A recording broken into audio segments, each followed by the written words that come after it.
جب ملک گزشتہ پونے 4 سال کی حکومت کے تباہ کن سنگین حالات سے بچانا مقصود ہے، یہ ذمہ داری مجھے میری جماعت پاکستان مسلم لیگ نون اور اتحادی جماعتوں کی جانب سے سونپی گئی ہے۔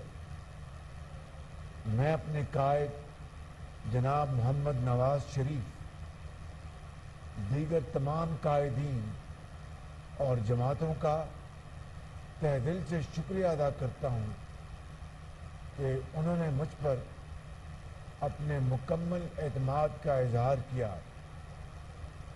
اتحادی جماعتوں اور ان کے قائدین کی حمایت ہماری حکومت کے لیے باعث تقویت ہے۔ پاکستان کے عوام نے مطالبہ کیا کہ اس نااہل اور کرپٹ حکومت سے ان کی فوری طور پر جان چھڑائی جائے۔ اپوزیشن کی تمام جماعتوں نے مل کر عوام کے مطالبے پر لبیک کہا اور آئین پاکستان کے تمام جمہوری تقاضے پورے کرتے ہوئے اس تبدیلی کو یقینی بنایا۔ پہلی بار دروازے کھولے گئے، پھلانگے نہیں گئے۔ یہ عوام، پارلیمنٹ اور آئین کی فتح ہے۔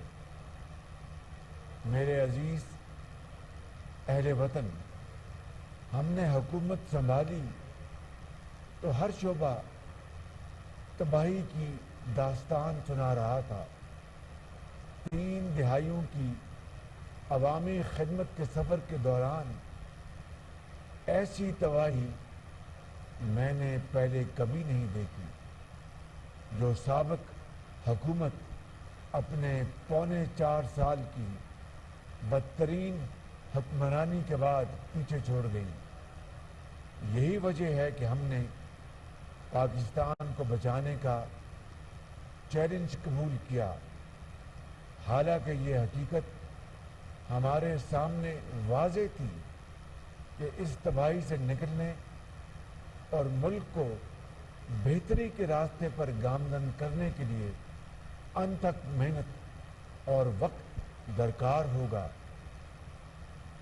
جہاں گزشتہ دور میں ہونے والی تباہی اور بھیانک کرپشن کی ان گنت داستانیں موجود ہیں، وہیں فسادی ذہن نے معاشرتی تانے بانے کو ادھیڑ کر رکھ دیا ہے۔ ہماری سیاست کے رگ و ریشے میں نفرت کا زہر بھر دیا گیا۔ مادر وطن کی فضاؤں میں انتقام، غصے اور بد تہذیبی کی آلودگی پھیلا دی گئی۔ ماضی کے اس دور میں نفرت کی ایک پوری فصل بوئی گئی۔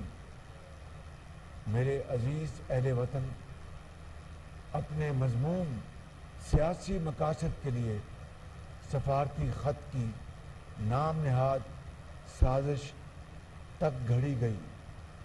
ایک خطرناک جھوٹ بولا گیا، حالانکہ نیشنل سیکورٹی کمیٹی نے ایک نہیں 2 بار پوری وضاحت کے ساتھ کہا کہ ایسی کوئی سازش نہیں ہوئی۔ امریکہ میں ہمارے سفیر نے بھی سازش کی کہانی کو یکسر مسترد کر دیا۔ اس کے باوجود ایک شخص مسلسل جھوٹ بول رہا ہے۔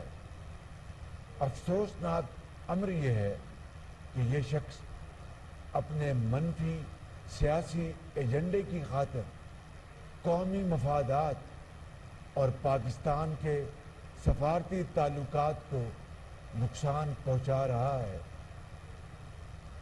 میرے اہل وطن، اگر کوئی شخص یہ سمجھتا ہے کہ اس کا گھمنڈ اور ضد دستور پاکستان اور آئینی اداروں کی متفقہ رائے سے زیادہ مقدم ہے، تو یہ اس کی بہت بڑی بھول ہے، کیونکہ پاکستان آئین کے مطابق چلے گا، کسی ایک فرد کی ضد سے نہیں۔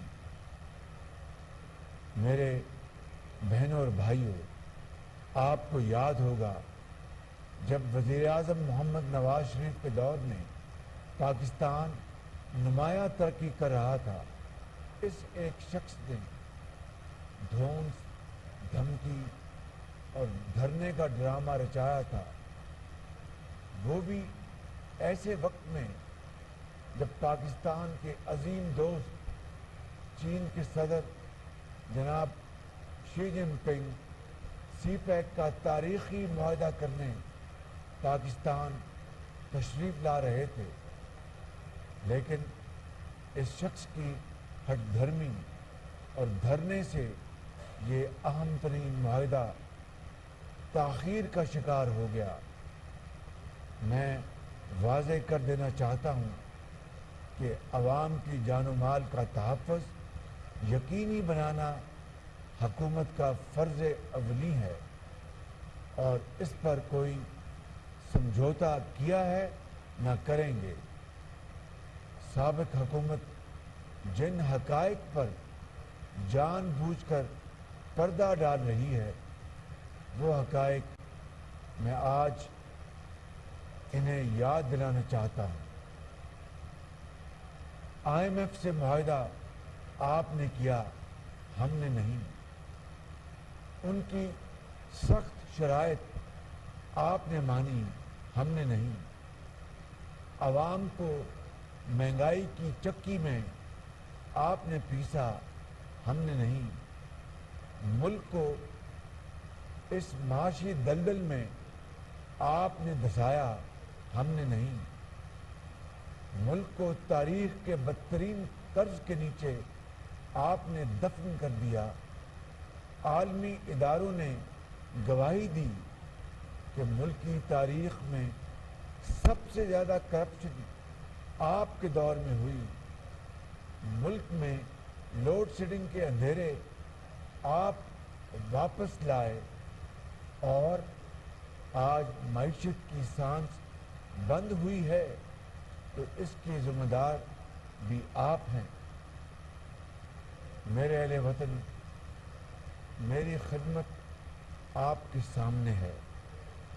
آپ گواہ ہیں کہ ماضی میں بھی ہم نے مشکل حالات کا کامیابی سے سامنا کیا۔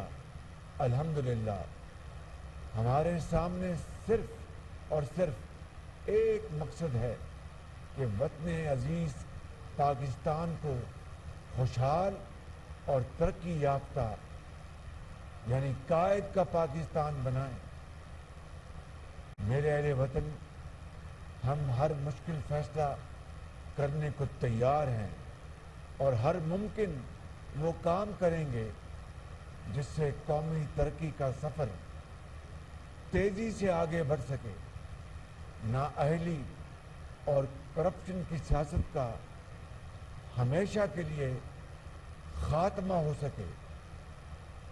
میرے بھائی اور بہنوں، ہم نے حکومت سنبھالی تو مہنگائی عروج پر تھی، کاروبار، روزگار، معاشی سرگرمیاں ختم ہو کر رہ گئی تھیں۔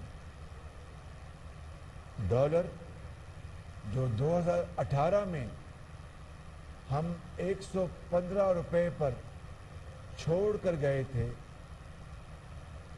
سابق حکومت کے پونے 4 سال کے دوران ڈالر 189 روپے پر پہنچ گیا، جس سے ایک طرف مہنگائی کی آگ مزید تیز ہو گئی تو دوسری جانب پاکستان پر قرض کا بوجھ بھی ناقابل برداشت ہو گیا۔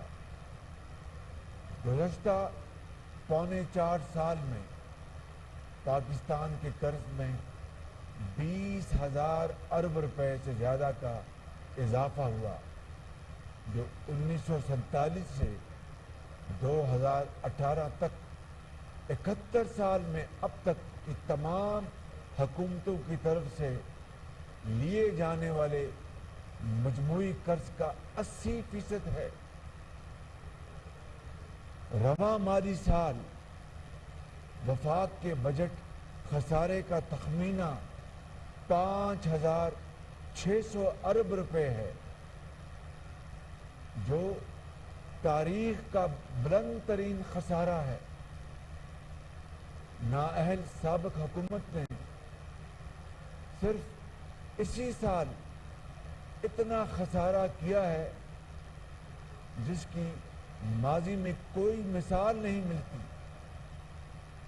اس کے مقابلے میں آپ گواہ ہیں کہ وزیر اعظم نواز شریف نے اپنے دور حکومت میں لیے گئے قرض سے عوام کو 10,400 میگا واٹ بجلی مہیا کی، سڑکوں کا جال بچھایا، بہترین پبلک ٹرانسپورٹ دی، کھربوں روپے کے ترقی اور خوشحالی کے منصوبے بنائے، اور مہنگائی تاریخ کی کم ترین سطح پر لے کر آئے۔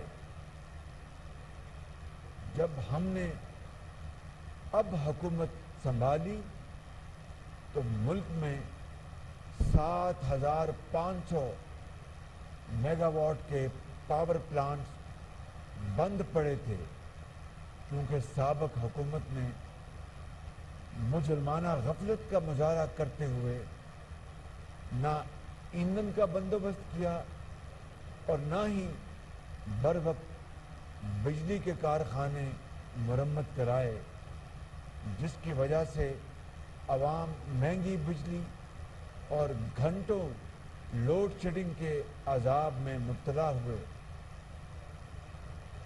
میرے اہل وطن، ہم نے دل پر پتھر رکھ کر پیٹرولیم مصنوعات کی قیمتوں میں گزشتہ روز اضافہ کیا ہے۔ یہ فیصلہ ہمیں کیوں اور کن مشکل ترین معاشی حالات میں کرنا پڑا، یہ سچائی آپ کے علم میں لانا بہت ضروری ہے۔ دنیا میں پٹرول اور ڈیزل کی قیمتیں آسمان کو چھو رہی ہیں۔ تیل پیدا کرنے والے ملکوں سے لے کر ترقی یافتہ ممالک سمیت سب اس شدید معاشی صورتحال سے دوچار ہیں، لیکن سابق حکومت نے اپنے سیاسی فائدے کے لیے سبسڈی کا اعلان کر دیا، جس کی قومی خزانے میں کوئی گنجائش نہیں تھی۔ ہم نے اپنے سیاسی مفاد کو قومی مفاد پر قربان کرنا قومی فرض جانا، کیونکہ یہ فیصلہ پاکستان کو معاشی دیوالیہ پن سے بچانے کے لیے ناگزیر تھا۔ اس معاشی بحران میں پاکستان اور اس کے عوام کو سابقہ حکومت نے پھنسایا ہے۔ آج کا یہ مشکل فیصلہ معیشت کو موجودہ بحران سے نکالنے کی طرف ایک اہم قدم ہے۔ میرے بزرگوں، بھائی اور بہنوں، ہم غریب عوام کو پٹرول اور ڈیزل کی قیمتوں میں اضافے کے بوجھ سے بچانے کے لیے 28 ارب روپے ماہانے سے نئے ریلیف پیکج کا آغاز کر رہے ہیں، جس کے تحت فوری طور پر پاکستان کے 1,40,00,000 غریب ترین گھرانوں کو 2,000 روپے دیے جا رہے ہیں۔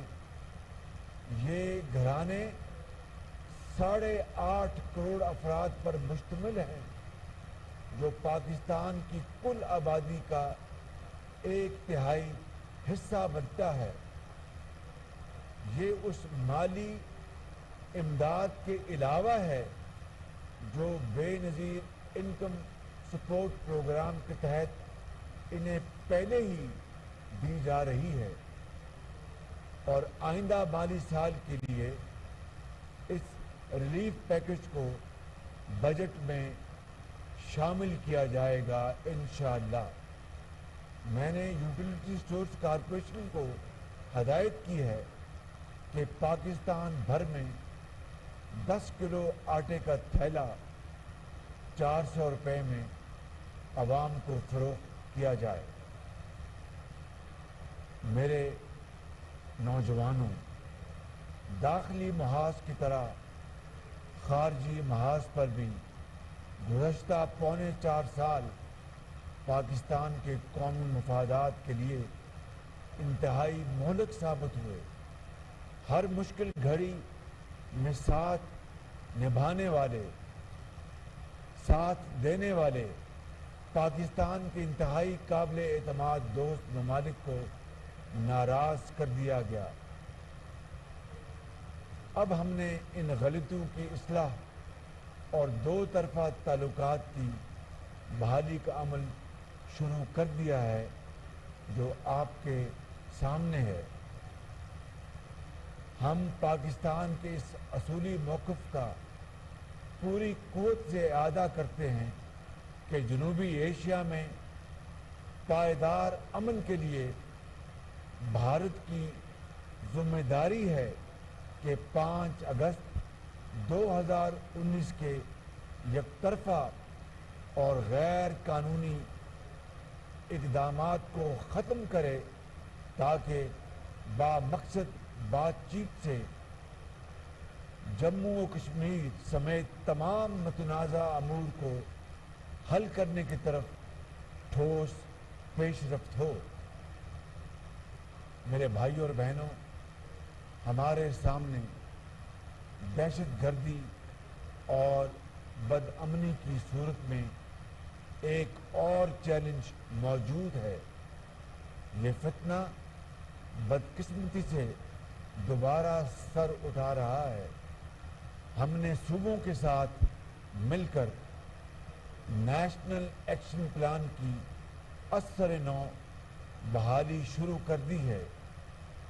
یہ قومی مفادات سے جڑے منصوبوں کو تیزی سے مکمل کرنے کے لیے بھی نہایت ضروری ہے۔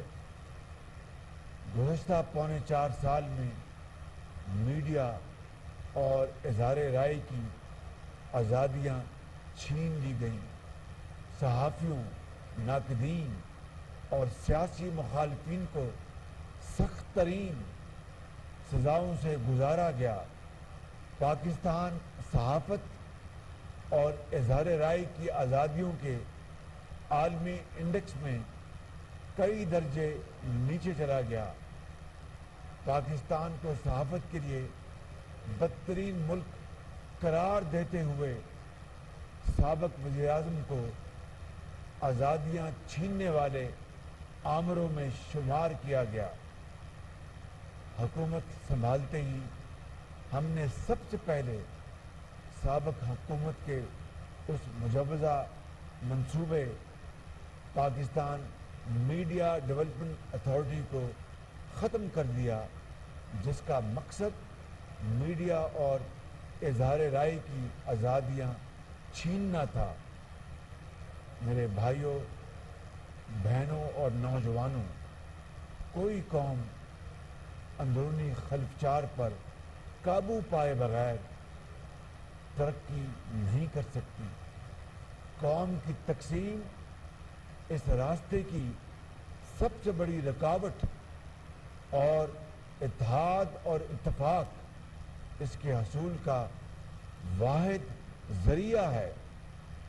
آپ کی حکومت نے اس منزل کے حصول کے لیے سیاسی اور گروہی تقسیم سے بالا تر ہو کر عملی اقدامات اٹھانے کا فیصلہ کیا ہے۔ پونے 4 سال قبل میں نے بطور قائد حزب اختلاف چارٹر آف اکانومی یعنی میثاق معیشت کی تجویز پیش کی تھی، جسے حقارت سے نظر انداز کر دیا گیا۔ یہ وقت کی آواز اور قومی ضرورت ہے۔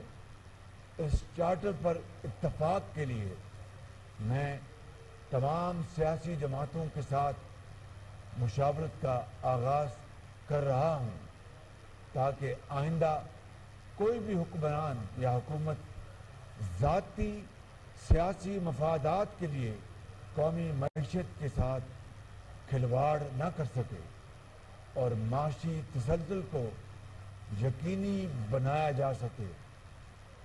میرے عزیز اہل وطن، بلا شبہ مشکلات بے پناہ اور راستہ کانٹوں سے بھرا ہوا ہے، لیکن ہمارا بھروسہ اللہ تعالیٰ کی کریم ذات پر ہے جو خلوص نیت سے کام کرنے والوں کی محنت کو ہرگز رائیگاں نہیں فرماتا۔ ہم اس مالک کی رحمتوں کے طلبگار ہیں۔ ہم آپ سے عہد کرتے ہیں کہ مل کر امانت اور دیانت کے ساتھ شبانہ روز محنت کریں گے اور کسی بھی قربانی سے دریغ نہیں کریں گے۔ میں اور میری کابینہ اپنے ہر فیصلے کے لیے آپ کی عدالت میں جواب دہ ہوں گے۔ اللہ تعالیٰ ہماری ان پرخلوص کاوشوں کو پذیرائی عطا فرمائے، آمین۔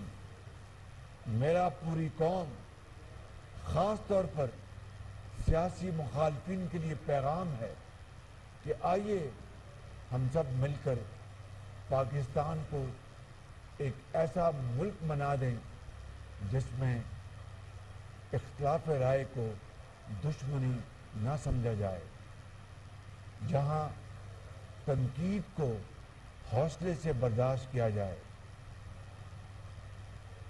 جہاں قومی خدمت ہی سیاست کا اصل معیار ہو، درسگاہوں کے دروازے کھل جائیں، نفرت گاہوں کے در بند ہو جائیں، جہاں عورتوں کے حقوق مقدم، اقلیتوں کے حقوق محفوظ ہوں، جہاں مزدور اور کسان خوشحال ہوں، جہاں مہنگائی، بے روزگاری کا خاتمہ، رزق کی فراوانی اور آسانی ہو، جہاں کا عدل باعث فخر ہو، جہاں ظلم کا خاتمہ ہو جائے۔ اللہ تعالی ہم سب کا حامی و ناصر ہو۔ قائد اعظم زندہ باد، پاکستان پائندہ باد۔